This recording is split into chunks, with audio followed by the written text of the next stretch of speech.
Whistler.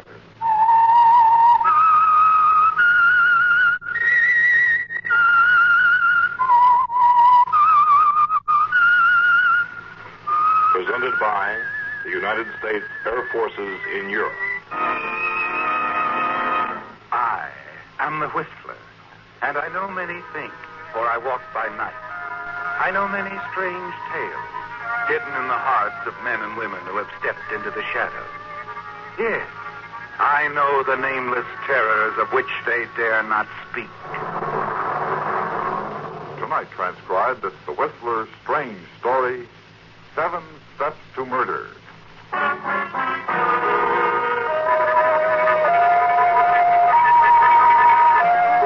Atkins-Clayton affair was unusual for 2 reasons. In the first place, of course, it involved a pair of famous newspaper men. Archer Atkins, the dean of New York drama critics, and Everett Clayton, a syndicated columnist. But more than that, it was interesting in its structure.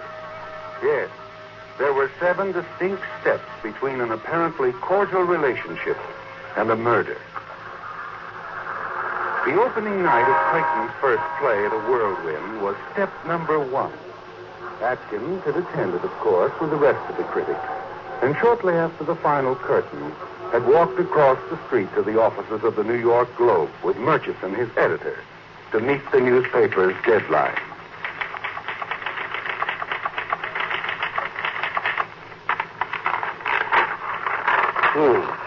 Everett Clayton's new play, The Whirlwind, opened last night at the Brighton Theatre with Diana Brooks and Paul Strand in the leading role. Finish it, Atkins? Murchison. I want to see what you did to Clayton's play. I thought it was great. Oh, did you? Here's what I thought. Everett Clayton's new play, The Whirlwind, is dullness itself. Is utterly lacking in originality, imagination, or even ordinary playability.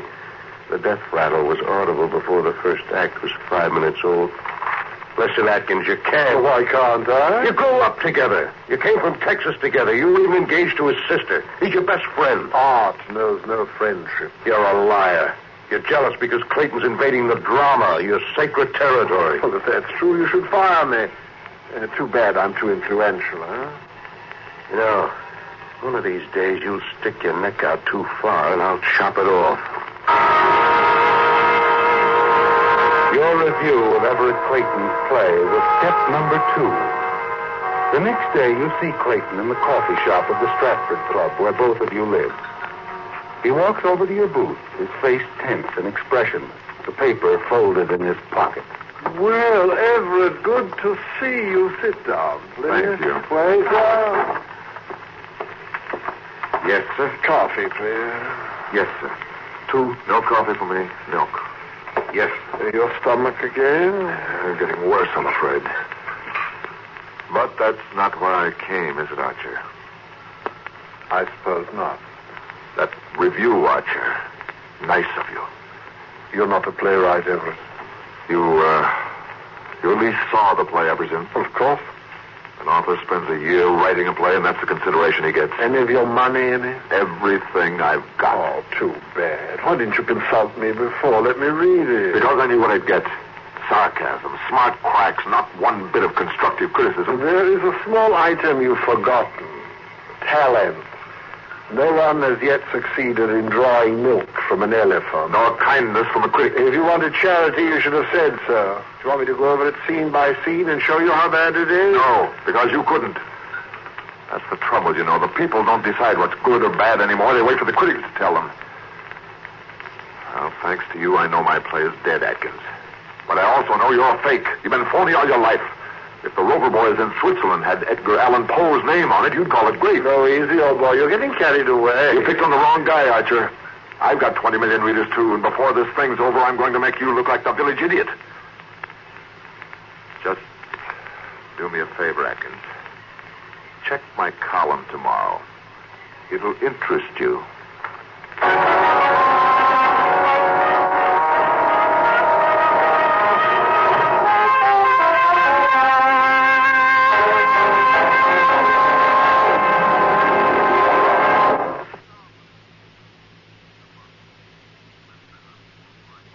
And now, back to The Whistler.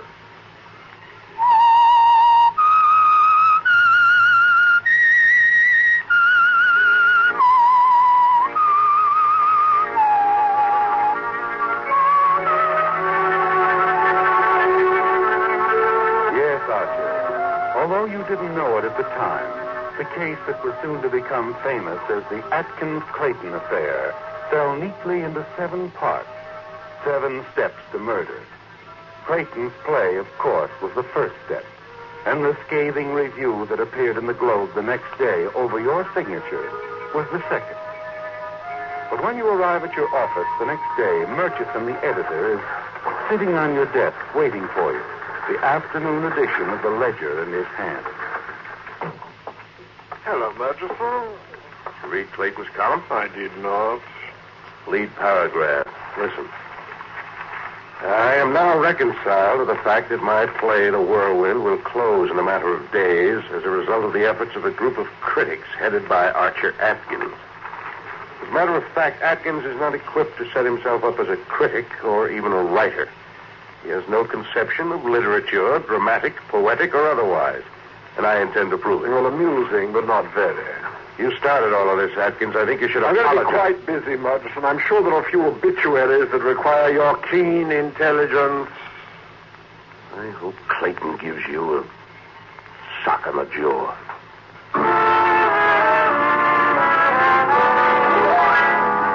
That's step number 3, Archer. The public challenge that went out to 20 million readers. You decide it's ridiculous, of course, and forget about it. The play lasts 5 days and closes. Then one evening, some weeks later, Barbara Ross, the fashion editor on the Ledger, walks up to you in the lobby and taps you on the shoulder. Archer, darling. Oh, good evening, my dear. Archer, I found something I thought you'd want to glance at. Why, did Clayton put me in print again? Nothing like that. Somebody handed me this book of poetry. Poetry? It was printed privately, only 50 copies. Well, let me see. 14 by Jafar Ahmed. What's it about? Well, I think it's lovely. It's written by an immigrant boy about his love for a little girl. Oh, no, thank you. Oh, but Archer... Poetry, darling, is as much a part of adolescence as the first shave, and just about as important. But it's really quite good. The boy seems to have an excellent sense of meter and a good deal of insight, too. Archer, you know so much more about poetry than anyone else I know. All right, dear. I'll look it over.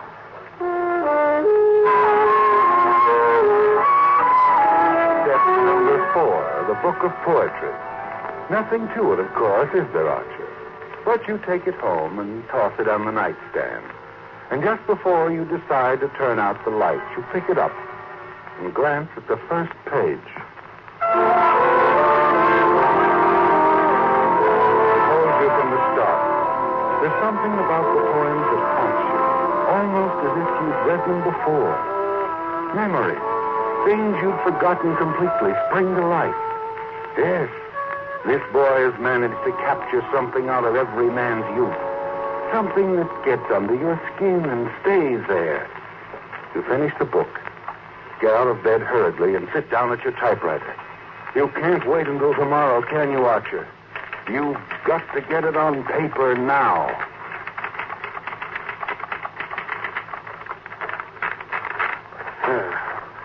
Although the poems are immature, there's something great and universal about this work.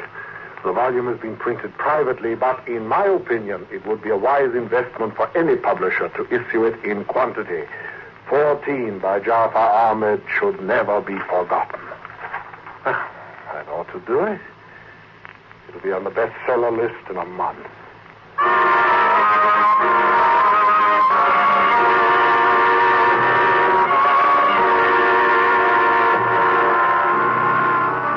In the morning, you hand your article to a copy boy, unaware, of course, that you've just completed step number 5. Although you don't know it, the minute you turned in that review, you moved nearer to murder than you've ever been in your life.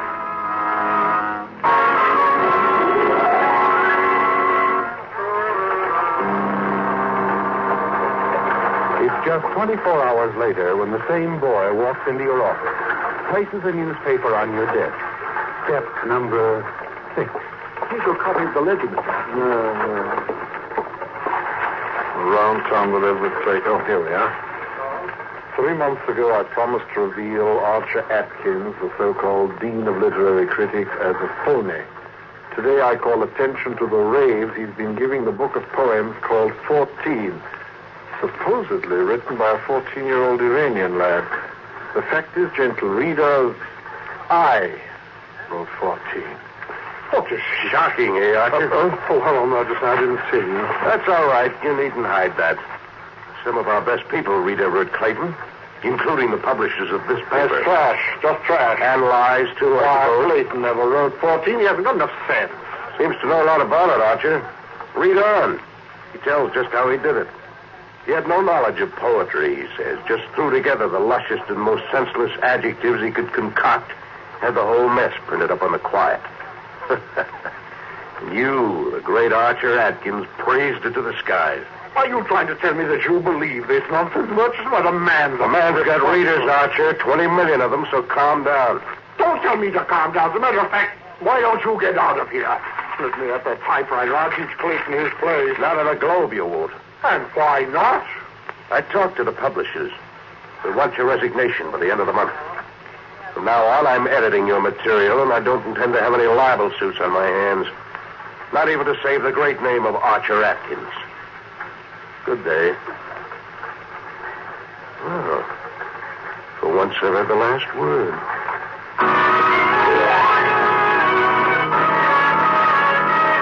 Well, Archer, a turn you never expected. And it's even worse when you reach the Stratford Club and learn that you've suddenly been turned into a laughing stock. Archer, old boy, how could you? What was it now? I still feel the music, the poignant expression of an adolescent love. Sweetly agonizing emotions, part of every man's youth. I wonder about a poisonous pain on your skull, my dear hand. Gentlemen, you hear? The great Atkins is no longer capable of using his cutting tongue. He must now resort to a cane.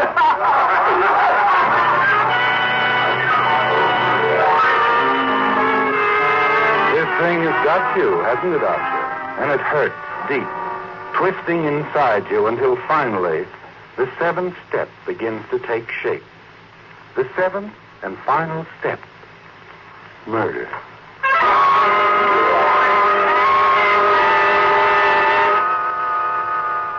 It's a frightening thought, isn't it, Archer? Frightening, but very clear. It's all there in your mind as you ride up to your luxurious suite in the elevator. Everett Clayton is a man of habits, one of them forced upon him by his health. You know all about that, Archer. How each evening at 7, a waiter brings a large glass of milk into his apartment. You smile as you let yourself into your rooms across the hall. Tonight, that same waiter must bring you something as well. Hello, coffee shop. This is Mr. Atkins. I wonder if you'd send me up something, huh? Oh, I don't know. Something light, a chicken sandwich, perhaps. Oh, no hurry. Well, said you have a waiter coming to Mr. Clayton's rooms at 7? That's time enough, surely. Just don't make a special trip. Thank you.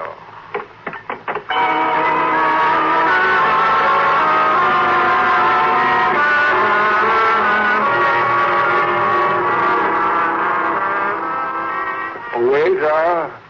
Yes, sir? You have a sandwich and coffee for me?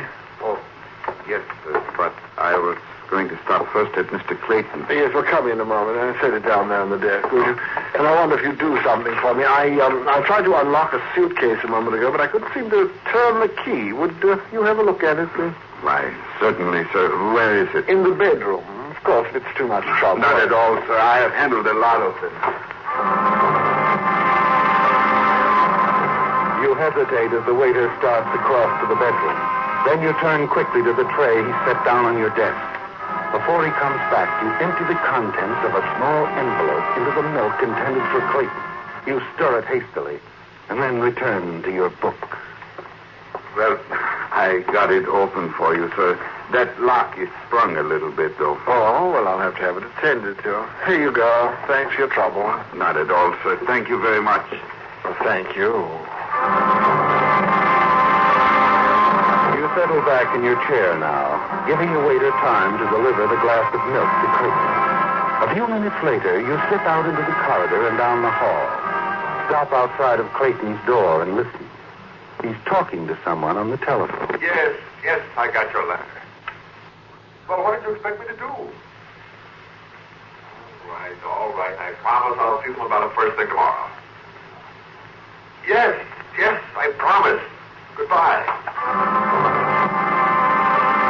You wait tensely after Clayton hangs up, hoping no one will come along the hall and find you standing there.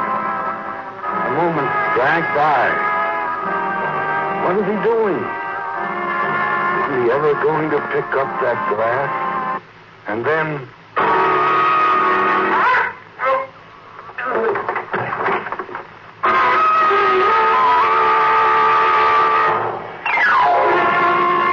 A moment later, you whip the door open, step inside, and lock it. A glance at Clayton's body sprawled on the floor assures you that he's dead.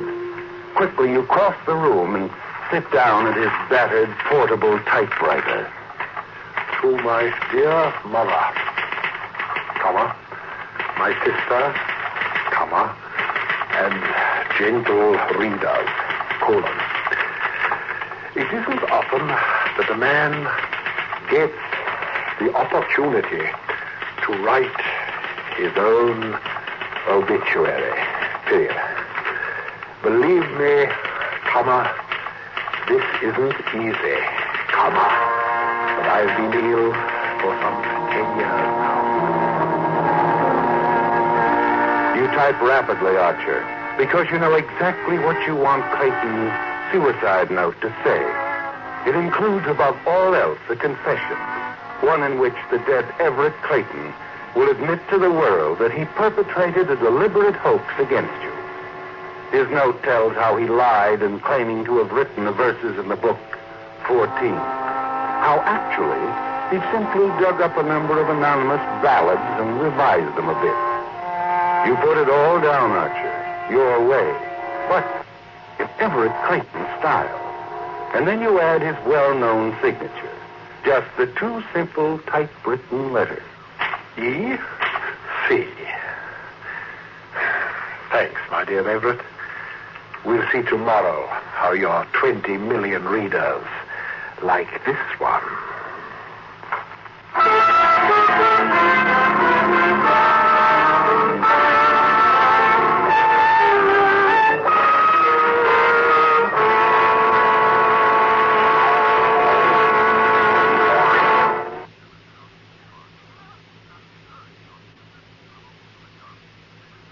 Now back to The Whistler.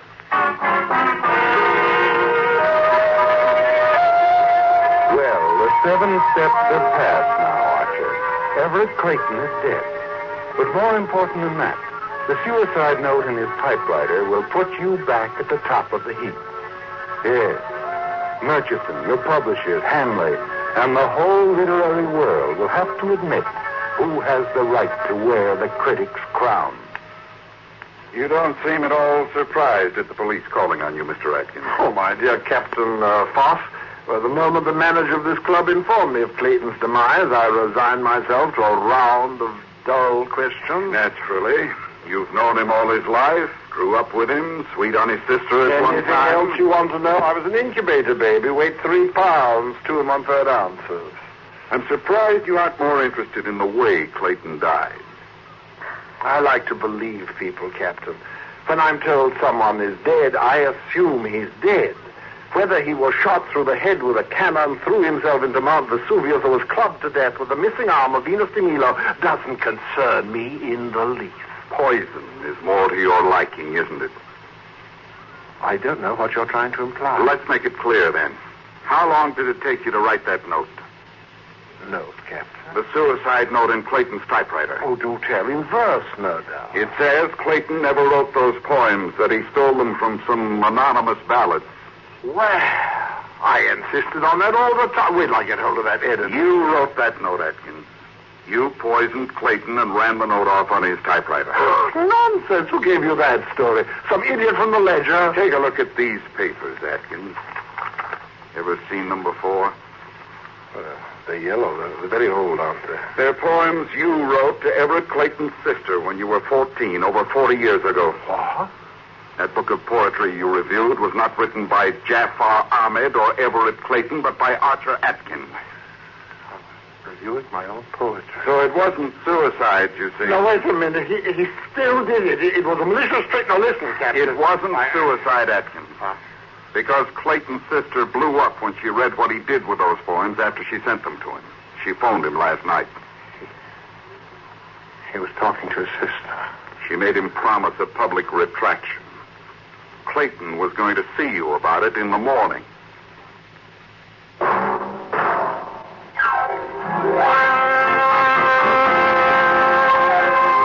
Join us again next week when once again the United States Air Forces in Europe presents The Whistler.